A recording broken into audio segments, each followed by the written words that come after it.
দর্শক বন্ধুদের জানাচ্ছি আমার আজকের রেসিপিটা দেখতে আসুন। একটা নতুন রেসিপি পাউরুটি দিয়ে অনেক রেসিপি দেখেছি, আমার ডেসক্রিপশন বক্সে দেওয়া আছে। নতুন নতুন ওই সবগুলো দেখবেন, আজকেরটা আবার একেবারেই নতুন। পাউরুটি দেখুন খেলে অনেক সময় গোটা পিস থাকে এবং পিঠের এই দিকের অংশগুলো থেকে যায়, এগুলো আর খাওয়া হয় না। এইগুলো দিয়েই একটা রেসিপি চেষ্টা করছি আপনাদের দেখাতে। কিভাবে বানাচ্ছি দেখিয়ে দিয়ে আসুন। আমি প্রথমেই এগুলোকে জলে ডুবিয়ে নেব।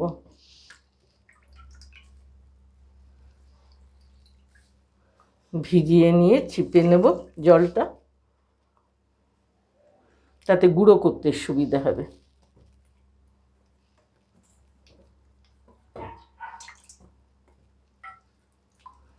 এটা ভালো পাউরুটি দিয়েও করতে যায়, পাউরুটির পিঠ টিট যেগুলো বাঁচে সে বাঁচা পাউরুটি দিয়ে এটা করা যায়, সেটাই আমি করছি।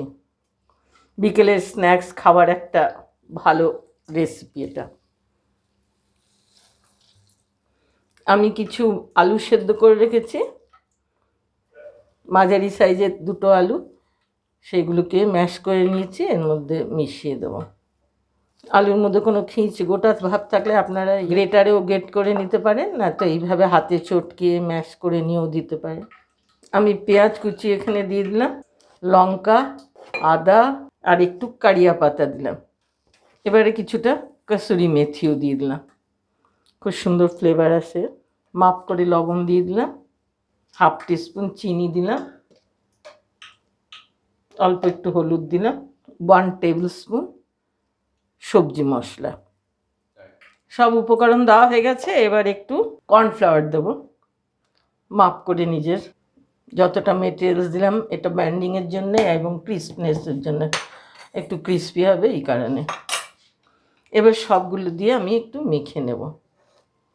আমার মাখাটা দেখছি যে রুটি ভিজিয়েছি, আলু সেদ্ধ একটু জলীয় ভাব থাকে তথাপি ড্রাই, তাই আমাকে অল্প করে মাপ করে জল দিতে হবে, নরম একটা ডো বানাতে হবে।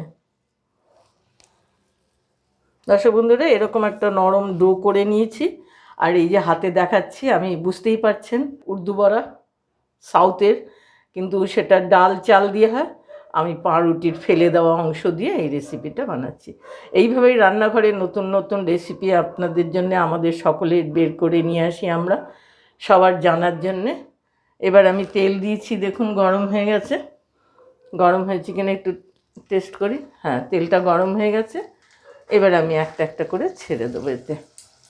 এই যে গোল করে চাপটা করে নিয়েছি, তারপরে মাঝখানে হাত দিয়ে একটু গর্ত করে দিচ্ছি, এইভাবে এটা হবে। উর্দু বড়া আমরা সাধারণত চাল ডাল দিয়ে, কলাইয়ের ডাল দিয়েই হয় ওটা, সেটা আর একদিন দেখাবো। আজকে যে নতুন রেসিপি যেভাবে দেখালাম এইভাবে করে বিকেলে স্ন্যাক্স হিসেবে খেয়ে দেখবেন, খুব ভালো লাগবে। আমি 4টে করে দিলাম, সম্পূর্ণটা এইভাবে লাল হবে, ব্রাউন কালার হয়ে গেলে তারপরে ভাজা কমপ্লিট হবে, বোঝা যাবে। সুন্দর লাল হয়ে গেছে, এবার আমি তুলে নিচ্ছি।